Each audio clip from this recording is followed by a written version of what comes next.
Bonjour chers amis, chers étudiants. Je voulais revenir sur certains points qu'on avait discutés au dernier cours d'IT.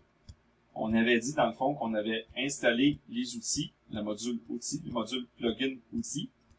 Puis ensuite de ça, on avait vu aussi qu'il fallait réinstaller une section client, ou plutôt une section de service NRPE sur chaque client.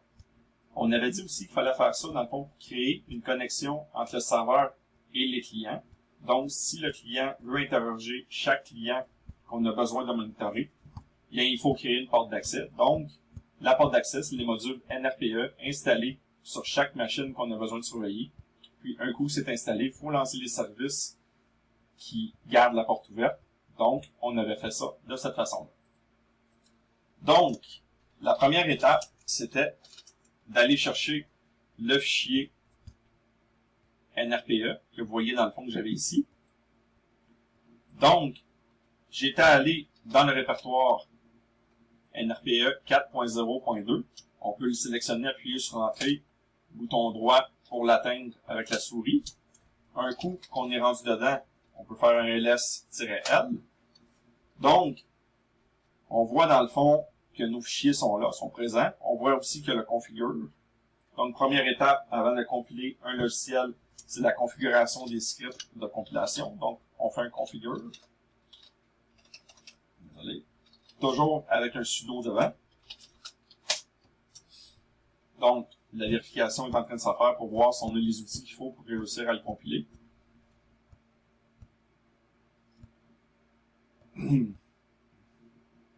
Et les fichiers de configuration sont faits. Config status, creating. Donc, il a créé les fichiers de configuration nécessaires à réussir la compilation sur mon système informatique. Donc, maintenant, on voit que le port NRPE est sur le 566. Donc, ce que ça voulait dire, dans le fond, il fallait ouvrir le firewall. Donc, on peut faire un sudo ufw allo, qui veut dire permettre 5666. Voilà. Le firewall est ouvert. On voit aussi que l'utilisateur, Najos, c'est l'utilisateur, dans le fond, Najos User, qui permet, dans le fond, d'utiliser les scripts. Donc, maintenant, ce qui reste à faire, c'est le sudo make all. Vous voyez? Donc, la compilation se refait. Là, il m'a donné une erreur. Donc, ça voudrait dire, dans le fond, que c'était peut-être juste un make. Ah, voilà. Donc, si on se rappelle, il fallait faire tout ça ici. Moi, je ne le ferai pas parce que ça a déjà été fait. Mais, par contre, si je voudrais savoir si mon Najos fonctionne, je pourrais utiliser le sudo system ctl, qui en gros veut dire système contrôle, un status sur le service NRPE, un coup qui est installé. Oh, désolé, j'ai fait une faute. Voilà. Donc, c'est écrit dans le fond qui est actif et qui fonctionne. Maintenant, je voudrais vérifier si mon Najos fonctionne aussi. Je ferai la même chose. Mon Najos fonctionne aussi. Donc, on est correct. Tout fonctionne. Donc, une autre chose que je vous avais montré aussi, c'est la commande tree. Si on tape tree, on voit dans le fond la liste de répertoires. Pourquoi tree? Tree, ça vient du mot arbre. Arbre, dans le fond, qui vient, dans le fond, d'arborescence. Quand on parle d'un système de fichiers, normalement, on parle d'une arborescence de dossiers et de fichiers. Donc, c'est pour ça qu'on a nommé la commande tree. Ça, dans le fond, ça l'imprime à l'écran l'arborescence où est-ce qu'on se trouve. Donc, l'autre commande aussi que je vous avais parlé, c'est MC, Midnight Commander. Si on tape MC, là, présentement, il n'est pas installé, mais si je fais un sudo apt install MC, yes,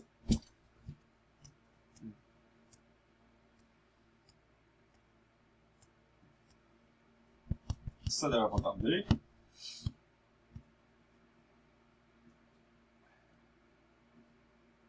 Donc, maintenant, mon Midnight Commander est installé, je tape MC.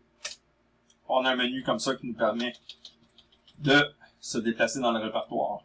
Donc, c'est quand même assez pratique si on a besoin d'une interface rapide pour se promener dans les dossiers. Donc, un autre outil. On fait F10 pour quitter. L'autre chose aussi, je voulais vous reparler aussi de Git. Dans le fond, on se rappelle que Git, on peut aller sur GitHub, chercher une repo.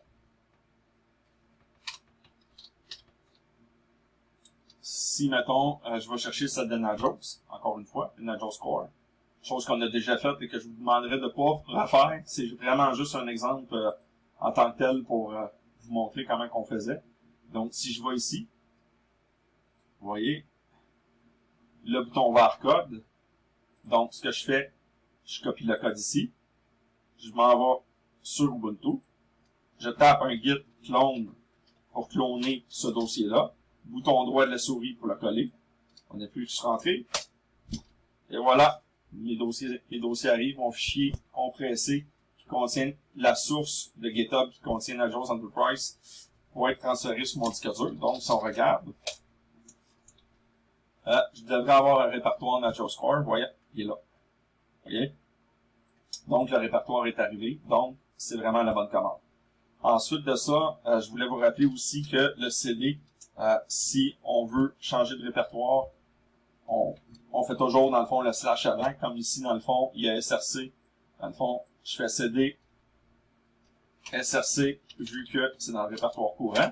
Mais si j'aurais voulu revenir, dans le fond, à l'accueil du disque, ou plutôt à l'arborescence premier niveau du disque, j'aurais fait un CD slash, backslash, ouais, slash, excusez. Puis, ensuite de ça, dans le fond, on pourrait avoir tous les dossiers du répertoire à l'arborescence de premier niveau du disque. Donc, vous voyez, ici, on a le disque complet. Le répertoire home qui contient le répertoire utilisateur. Donc, si je regarde ls-l, mon répertoire Bob est là. Je fais un CD Bob. Je suis rendu dans Bob. Je peux voir tous mes fichiers répertoires qui m'appartiennent. Voilà. OK? Puis je voulais vous rappeler aussi que le répertoire du serveur web Apache var www.html, c'est le répertoire, dans le fond, dans lequel on met les fichiers HTML qui vont être vus ou partagés sur Apache. Donc, si je fais cd var www.html, je tombe directement dans mon répertoire du serveur web Apache qui est sur ma propre ordinateur. Vous voyez? Donc, ça, c'est une chose. Puis maintenant, si je voudrais retourner directement dans mon propre répertoire, on fait un CD seulement. Puis, vu qu'il n'y a rien de spécifié d'avant, ben, l'ordinateur va comprendre qu'il faut retourner à votre propre dossier personnel. Si je fais ça ici, entrée, je retourne dans mon dossier. Puis aussi, l'autre commande pour voir où est-ce qu'on est sur le disque, un coup qu'on a fait un CD, pour voir si on est au bon endroit. On peut faire un pwd, print working directory. Puis vous voyez, dans le fond, je suis bien dans HomeBob. OK? Donc, je voulais refaire, dans le fond, un petit retour sur ces commandes-là. Puis, j'ai reparlé du firewall. La copie aussi. Si, mettons, on voudrait copier un fichier. OK? Là, présentement, mettons, je voudrais aller dans mon responsive navbar main, qui est un projet web. Encore une fois, je le sélectionne avec la souris en blanc. Entrée pour le copier. Je le colle avec le bouton droit de la souris. Je me retrouve à l'intérieur du répertoire. Je fais un ls-l. Vous voyez, j'ai des fichiers. Fait que si, mettons, je voudrais copier ce fichier-là sur mon serveur web, excusez, je préfère cp var www.html, OK? Puis, il se retrouverait dans le fond, sans oublier le nom du fichier bien sûr, app.js. Si je fais copie app.js à l'intérieur du répertoire var www.html, OK, qu'on pourrait lire à l'envers aussi, le répertoire HTML qui est à l'intérieur du répertoire www, que lui est à l'intérieur du répertoire var, qui lui, dans le fond, se trouve à la racine, vous voyez, à la racine du disque. Donc, il se retrouverait à l'intérieur.